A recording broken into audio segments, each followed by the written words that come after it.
Hi, welcome to our channel. ఇప్పుడు జరుగుతున్నటువంటి Israel Iran war మీద మీరు ఏదో ఒక దేశం పక్షాన స్టాండ్ తీసుకొని ఉంటారు. అయితే ఈ వీడియో పూర్తిగా చూసిన తర్వాత ఖచ్చితంగా మీ అభిప్రాయాన్ని మార్చుకుంటారు. ఇజ్రాయెల్, అమెరికా దేశాలు ఇరాన్ అణ్వాయుధాలు తయారు చేస్తుందన్న కారణంతో ఇరాన్ మీద దాడి ప్రారంభించాయి.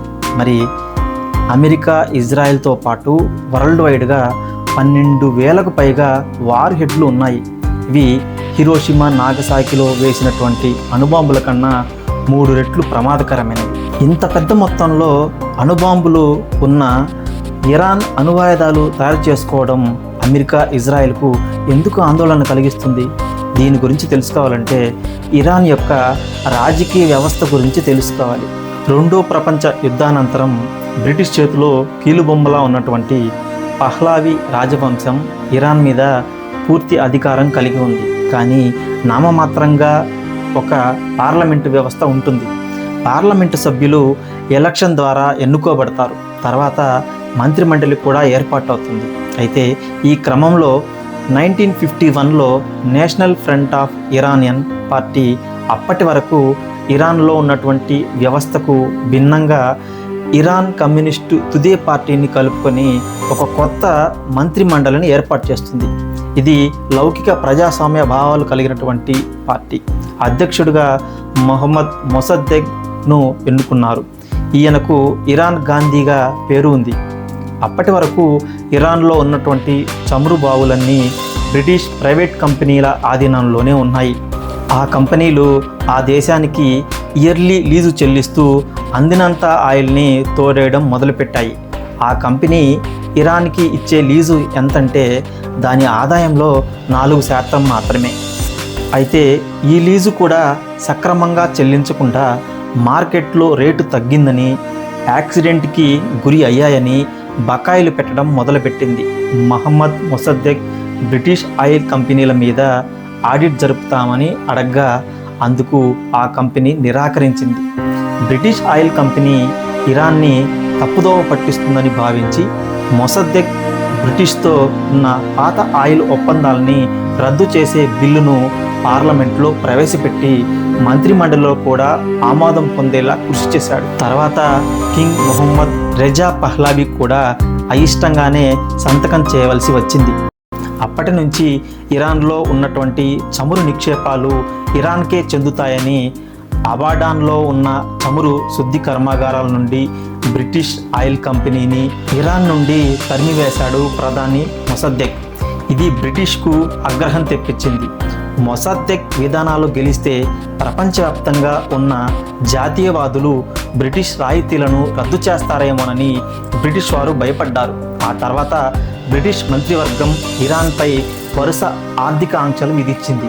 చక్కెర మరియు ఉక్కుతో సహా కీలకమైన బ్రిటిష్ వస్తువులను, ఎగుమతులను నిషేధించింది. బ్రిటిష్ వెళ్ళిపోయిన తర్వాత చమురు శుద్ధి కర్మాగారాలలో పనిచేయడానికి టెక్నీషియన్ కొరత ఏర్పడింది.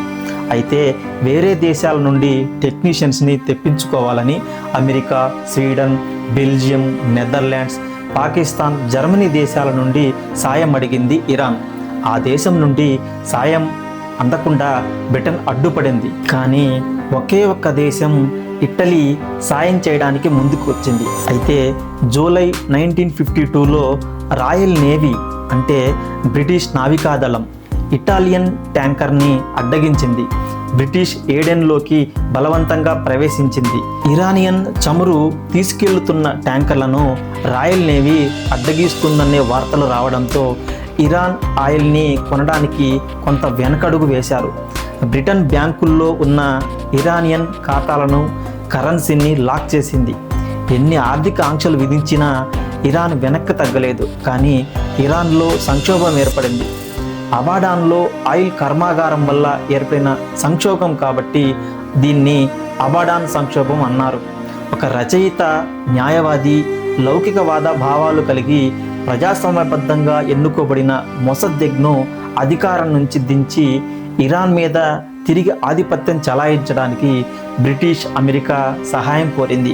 కానీ అమెరికా డైరెక్ట్గా ఇన్వాల్వ్ అవ్వకుండా తన గూఢాచార సంస్థ అయిన సిఐఏని దించింది. తర్వాత సిఐఏ బ్రిటన్ యొక్క M16 రెండూ కలిసి ప్రేరేపించబడిన 1953 ఇరానియన్ తిరుగుబాటు మొదలైంది. ఈ ఆపరేషన్కి వాళ్ళు పెట్టిన పేరు అజాక్స్.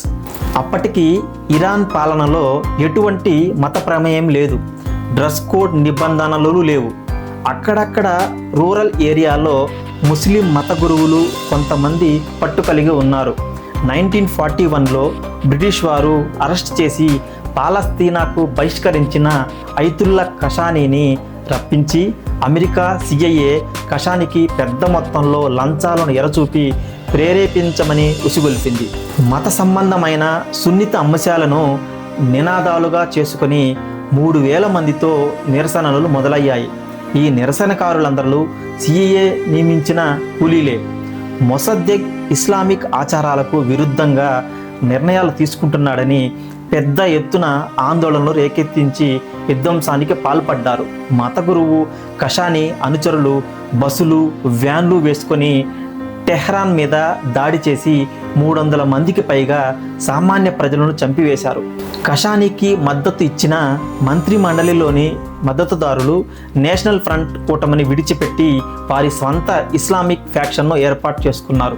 తర్వాత మొసద్దెగ్ పదవిని కోల్పోవలసి వచ్చింది. 3 సంవత్సరాలు జైలు శిక్ష వేసి జీవితాంతం గృహ నిర్బంధంలో ఉంచారు. మొసద్దెగ్ మంత్రివర్గంలో మంత్రులను అధికారులను వెతికి పట్టుకొని అందరినీ ఉరితీశారు. నేషనల్ ఫ్రంట్ పార్టీని నిషేధించారు.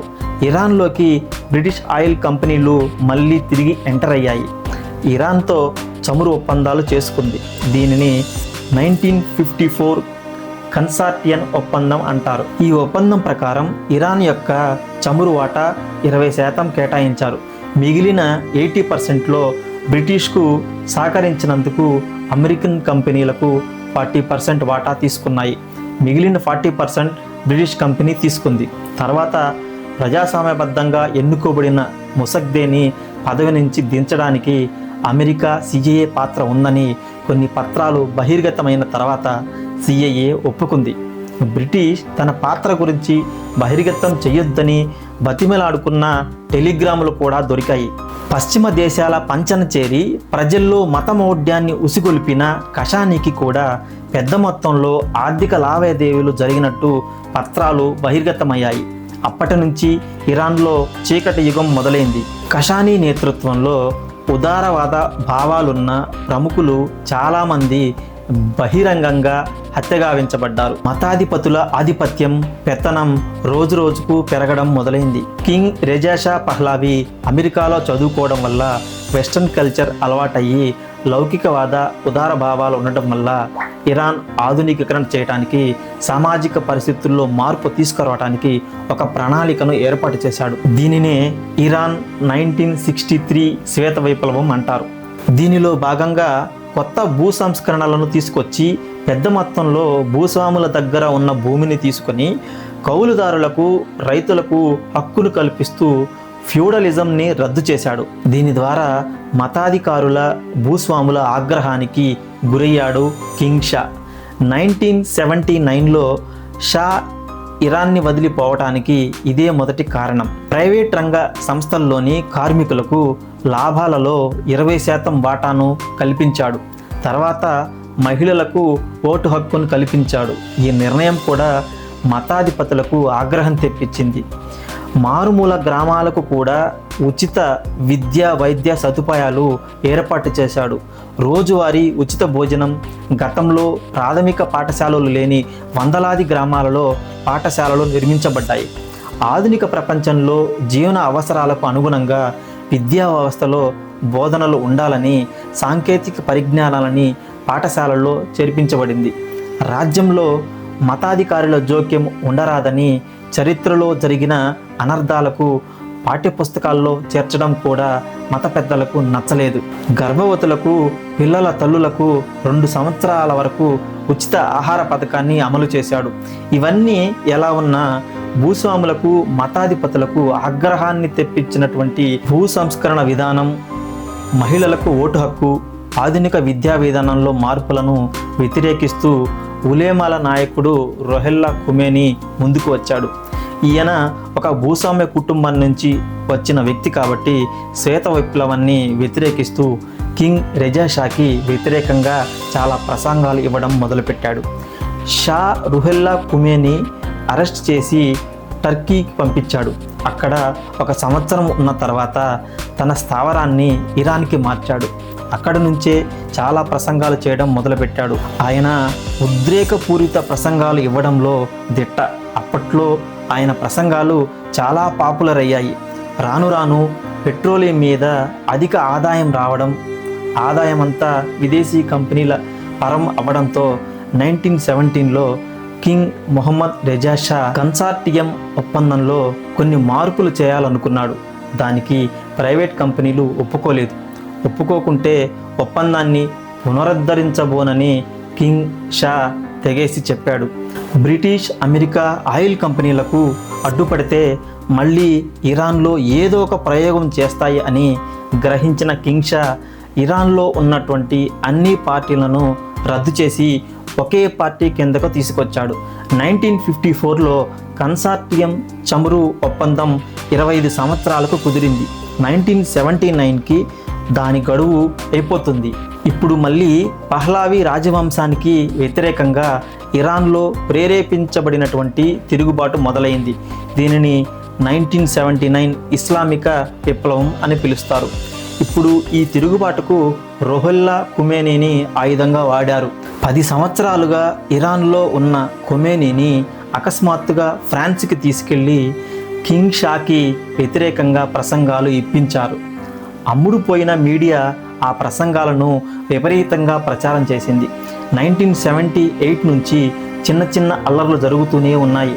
ఒక సినిమా హాల్లో రాత్రి అందరూ సినిమా చూస్తుండగా కొంతమంది తీవ్రవాదులు సినిమా హాల్ తలుపులను మూసివేసి నిప్పు అంటించారు. ఈ సంఘటన అప్పటికి చరిత్రలో జరిగిన అతిపెద్ద ఉగ్రవాద దాడి. థియేటర్ లోపల ఉన్న 422 మంది సజీవ దహనం అయ్యారు.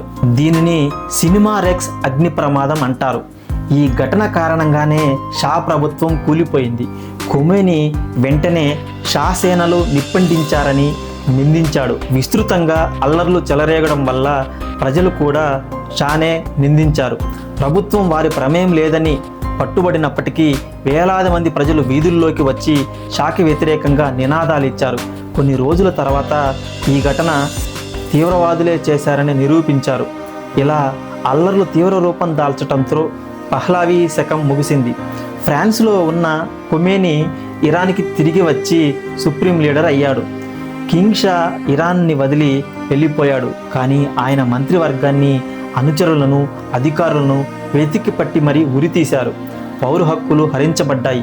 షరియా చట్టాలు అమలు చేయబడ్డాయి. ప్రైవేట్ చమురు కంపెనీలు ఒప్పందాల కోసం మళ్ళీ మంతనాలు మొదలుపెట్టారు. కానీ ఈసారి వాళ్ళకి ఎదురు దెబ్బ తగిలింది. పెట్రోలియం కంపెనీలను ఇరాన్ నుండి తరిమివేశారు. అమెరికా రాయబార కార్యాలయాన్ని కూడా మూసివేసి కార్యాలయంలోని పౌరులను సంవత్సరం కంటే పైగా బందీలుగా ఉంచారు. అప్పటి నుంచి అమెరికాకు, ఇరాన్కు వైరం పెరుగుతూ వచ్చింది. చమురు నిక్షేపాలు కలిగిన అరబ్ దేశాలు పక్కనే ఉన్న రష్యాకు దగ్గరవుతాయేమోనని భయపడి లాడెన్ లాంటి తీవ్రవాదులను తయారు చేసింది. తాను పెంచిన పాము తన కాలికి చుట్టుకున్నట్లుగా అమెరికా పెంచి పోషించిన ఉగ్రవాద సంస్థలు అన్నీ అమెరికాకు ఎదురు తిరిగాయి.